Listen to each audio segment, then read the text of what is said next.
What's up, guys? Welcome back to Doc's Pop Reviews. We're talking about Legends on the Hunt, the A&E show, the new series where wrestlers go hunting for memorabilia for the WWE warehouse. This is on A&E. So we're talking about Booker T again. This was Booker T's night. They did the biography about him. They got him on the Legends on the Hunt, and I was all about it. I'm a fan of Booker T. I was a huge fan of his and Stevie Ray, the tag team Harlem Heat, when they were in WCW. So Booker T's hooking back up with AJ Francis to go on the hunt for several things. They're looking for the WCW World TV Title belt. The value is between $20,000 and $25,000. They're looking for Booker T's SummerSlam Black Robe when he was portraying King Booker. The value here is between $2,000 and $6,000. And Booker T's personal holy grail is looking for JunkYard Dog's dog collar, which is valued between $4,500 and $8,000. Now, the reason we don't see JunkYard Dog helping with this is because sadly he passed away in a car accident years ago. Okay, so first they are off to find King Booker's black robe, and they're coming up on Dave Chudy. Now, Dave is actually a return fan slash collector. He was on episode 1, the Mick Foley episode. So AJ kind of knows he's a tough character. This is the guy that got the most in episode 1. He got the warehouse tour. He got money. He got the Cactus Jack 2x4 wrapped up in barbed wire.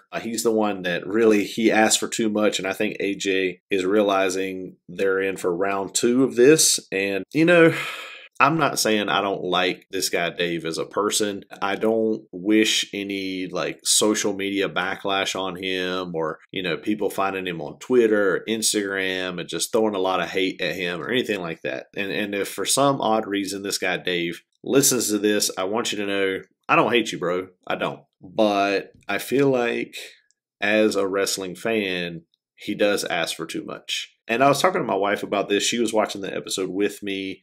You know, there's two sides to the coin. There's that wrestling fan, and you want to help out, you know, the business that you fell in love with, those wrestlers that you enjoy.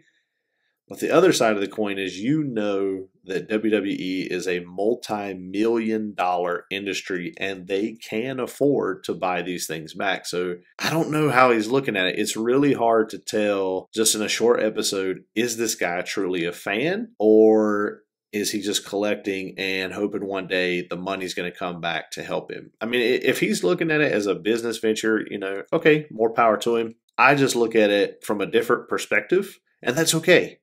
This guy Dave and myself, and if you're listening, we can disagree and still live as human beings. I personally disagree with how Dave approaches this. And I have a feeling this won't be the last time we see Dave, but Dave does have the black robe, and Booker T mentions that one of his students actually made the black robe. Now, as mentioned before, the robe is valued between $2,000 and $6,000. Dave probably doesn't realize this because he wants $10,000 for the robe. Now, he wants $10,000 plus stuff that Booker T offered. And I was like, come on, dude, you're asking for way too much. Booker T and AJ both feel like $10,000 plus the stuff is just a little too much. But Booker T makes note that Dave has a Stone Cold cooler, so he calls on Stone Cold to help him out. So Dave gets to FaceTime with Stone Cold. He gets a Stone Cold hat that Stone Cold was wearing on his head. He gets $2,500. He gets a gown and NWO trunks that Booker T wore. I mean, he gets way more than I feel like he should have, but that's just the name of the game. They want that black robe. They got it. Again, I disagree with how Dave handled it, but what do you guys think? Do you think, hey, more power to Dave if he can get the money and he can get all this stuff, let him get it? Or are you more on, no, he should have just handed it over? He got to meet Booker T and he got to FaceTime with Stone Cold. You know, come on. Experiences. I feel like the experiences are worth more than the money. The next thing they go looking for is the WCW TV title. That the last person that had it was Hacksaw Jim Duggan, but he sold it to someone 20 years ago. So they go to this guy named Dan Lambert. He's a collector, and you can tell this guy is a true fan. He has a ton of belts, 0 replicas. However, Dan does not have the belt, and he told them if he had it, he would just hand it right over. That, to me, is the true fan. They don't have any luck with the belt, so they move on to the Junkyard Dog collar, and they meet up with Teddy Long. Teddy Long has a contact named Vito. Vito has the collar. At first, I thought Vito was a true collector, but he says he wants $20,000 for this collar. Like, whoa, and maybe he just went crazy, or he just didn't realize it's not worth that much, and so they end up settling for $7,500. And again, this is something that's like, come on, dude, like, ask for a little more of an experience. You're meeting Booker T. He even said he used to wrestle Vito and was trying to get in the business, and I just feel like you should have some understanding there. But he does get his money. Again, I disagree with it. Booker T's wife, Queen Charmel, she ends up giving her WWE gold dress that goes with the black robe.